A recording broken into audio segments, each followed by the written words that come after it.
Cyriaque Griffon, écrivain voyageur, vient de sortir son second livre, Habana. Il récidive dans le roman étranger. Son premier ouvrage, son premier roman aussi, se passait en Afrique du Sud, avec ce qui reste de l'esprit des Afrikaners hollandais dans le pays de Nelson Mandela. Habana, lui, se déroule en Amérique du Sud. Les deux livres sont édités chez Michalon. Alors nous recevons aujourd'hui l'écrivain Cyriaque Griffon. Avec plaisir, nous le recevons, puisque aussi bien pour ces deux livres, Afrikaners d'abord, et puis le dernier paru, c'est Havana 505. Et nous le recevons avec plaisir, disais-je, puisque Cyriaque Griffon, qui habite Nantes maintenant, a aussi une vie, ou a eu une vie, ou a toujours une vie vendéenne. Il y a toujours des attaches vendéennes assez fortes. D'ailleurs, une partie des ouvrages, finalement, une bonne partie a été rédigée au fin fond de la campagne vendéenne, au calme. Au calme, parce que on va parler de votre premier ouvrage, Afrikaners, de Cyriaque Griffon, qui a obtenu le prix des écrivains de Vendée, ça ne s'invente pas. Prix des écrivains de Vendée, puisque les écrivains de Vendée est une association dirigée par notre ami Jean de Régnac. Et donc Afrikaners, eh bien ça parle, j'imagine, évidemment de l'Afrique du Sud. Il se passe beaucoup de choses là-bas, même en ce moment. Alors en ce moment, il y a toujours effectivement, d'ailleurs Nelson Mandela revient un petit peu dans l'actualité parce qu'avec son grand âge, il se sentait un peu défaillant. Il y a eu c'est vrai qu'à l'époque où Afrikaner est sorti, il y avait eu justement quelques tensions aussi intéressantes. Il y a 3 ans à peu près. Il y a 3 ans, oui, lorsque je crois que c'était le leader de l'extrême droite, Eugène Terre Blanche.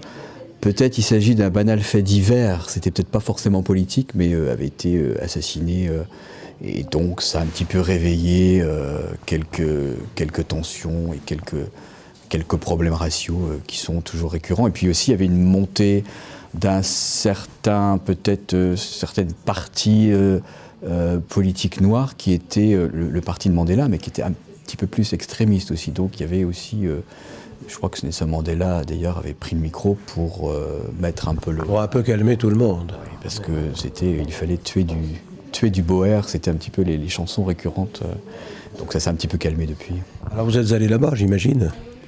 J'y suis allé alors que le livre était en pleine écriture. J'y suis allé plutôt dans un contexte plus touristique, mais j'avais quand même étudié aussi à distance pendant 2 ans à l'île de la Réunion. Et j'avais vraiment le sentiment d'y être allé lorsque j'ai commencé l'écriture, alors que je n'y étais pas allé. Donc j'ai vraiment suivi l'actualité quotidienne, et être baigné de manière quotidienne m'a fait comprendre énormément de choses. Et bien sûr, le fait d'y aller après, la boucle a été bouclée. Afrikaners, le sous-titre c'est « Les secrets du Vreeland ». Le Vreeland, c'est quoi ? Vreeland, c'est un... Vreeland avec l'accent. Voilà, mais je parle pas l'afrikaans. Vreeland veut dire terre libre dans la langue des Afrikaners, tout simplement parce que j'ai imaginé une ferme qui se situe dans un état qui s'appelait à l'époque l'état libre d'Orange, qui était une terre à vocation agricole, d'ailleurs très traditionnelle, où il y a aussi beaucoup de bastions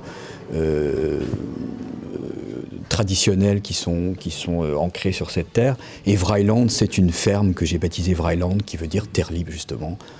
C'est l'histoire d'un jeune Afrikaner qui se révolte contre son père. Ils sont implantés depuis plusieurs générations en Afrique du Sud. Et donc il se révolte contre son père et contre l'ordre établi. Il veut changer les choses, il veut participer aussi au changement de l'Afrique du Sud. Alors les Afrikaners, pour la grande majorité, venaient de Hollande, des Pays-Bas, à l'origine. Est-ce que ça continue ? Est-ce qu'il y a toujours cette migration des Hollandais, des gens des Pays-Bas vers l'Afrique du Sud ? Non, je pense que ça a été d'ailleurs... il y a une migration plutôt dans l'autre sens. On peut estimer qu'il y a à peu près il y a quelques années, il y avait 5 à 6 millions de blancs en Afrique du Sud, dont une bonne partie de descendance hollandaise, les autres bien sûr de descendance anglo-saxonne. Il y a eu un mouvement plutôt peut-être de retour au pays. Pas de retour en Hollande, Ce sont ils se sentent africains à part entière après plusieurs générations. Peut-être certains en Australie.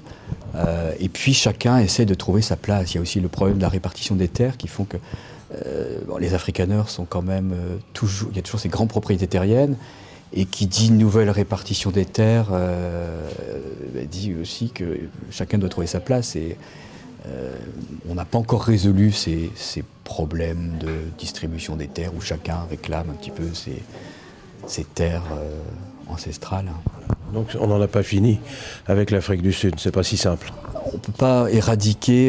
il y a eu 3 siècles de domination blanche, il y a eu 50 ans d'apartheid. Je pense qu'il faut plusieurs générations avant que certaines plaies puissent se refermer, avant que... En tout cas, c'est un très beau roman, et puis qui nous éloigne un petit peu de notre Europe avec bonheur. Et puis leur second livre, Havana 505, vous allez nous faire le tour du monde, Cyriaque Griffon.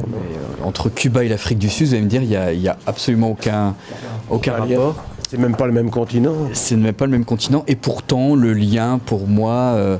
Il y a un lien peut-être dans ma façon d'écrire, c'était l'opportunité pour moi de raconter encore une fois l'histoire d'un pays au travers d'un destin hors du commun, mais cette fois bien sûr basé à 100% sur des faits réels, raconter le destin hors du commun d'un personnage, et son histoire se colle à merveille sur toutes les grandes, toute l'épopée, toute la construction de la nation cubaine, puisque cet homme est un contre-révolutionnaire. Alors c'est intéressant aussi, on parle beaucoup de la révolution cubaine, et j'ai découvert aussi qu'il y avait eu, bien sûr, une contre-révolution cubaine.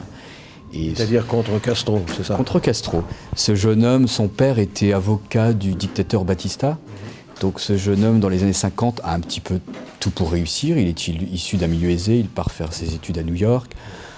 Il est élu sénateur à Cuba à l'âge de 22 ans, donc le plus jeune sénateur de Cuba. Il revient à Cuba pour investir et il est prêt à signer son contrat. Et le 1er janvier 1959 arrive et tout s'écroule pour lui. Et il n'a qu'un seul but, c'est, puisqu'il voit ses intérêts menacés, en plus il y a cette période de la guerre froide, donc il y a la menace rouge. Il n'a qu'une idée en tête, c'est de prendre les armes et de monter un groupe armé, secret, contre-révolutionnaire, avec bien sûr pour ennemis Che Guevara et Fidel Castro.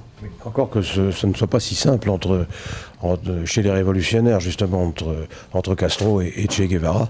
Sur la fin, ce n'était pas si simple que ça. Ils n'étaient plus si amis qu'ils ne le furent avant et pendant la Révolution. Donc pas si simple. Et bien sûr qu'il y a eu... Je raconte d'ailleurs dans Havana comment Castro a... il y a certainement des choses... On parle par exemple de Che Guevara, on parle aussi...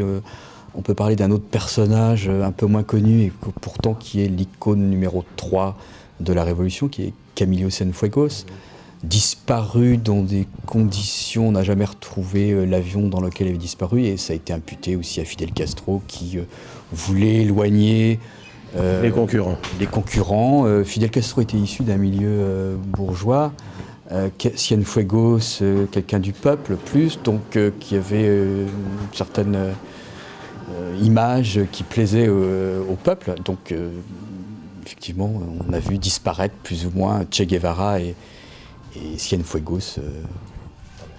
Merci Cyriaque Griffon. Je rappelle les titres de vos 2 romans, des beaux romans du reste. Au passage, Afrikaners, ça se passe en Afrique du Sud. Havana 505, c'est à Cuba.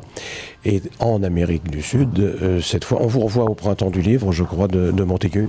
Oui, j'aurai l'occasion de participer au Salon du Livre dans quelques semaines. Et justement, l'occasion de présenter Havana et l'épopée cubaine. Eh bien écoutez, rendez-vous au Printemps du Livre de Montaigu, c'est pour le mois d'avril. Merci d'être venu sur TV Sévramen. Merci beaucoup.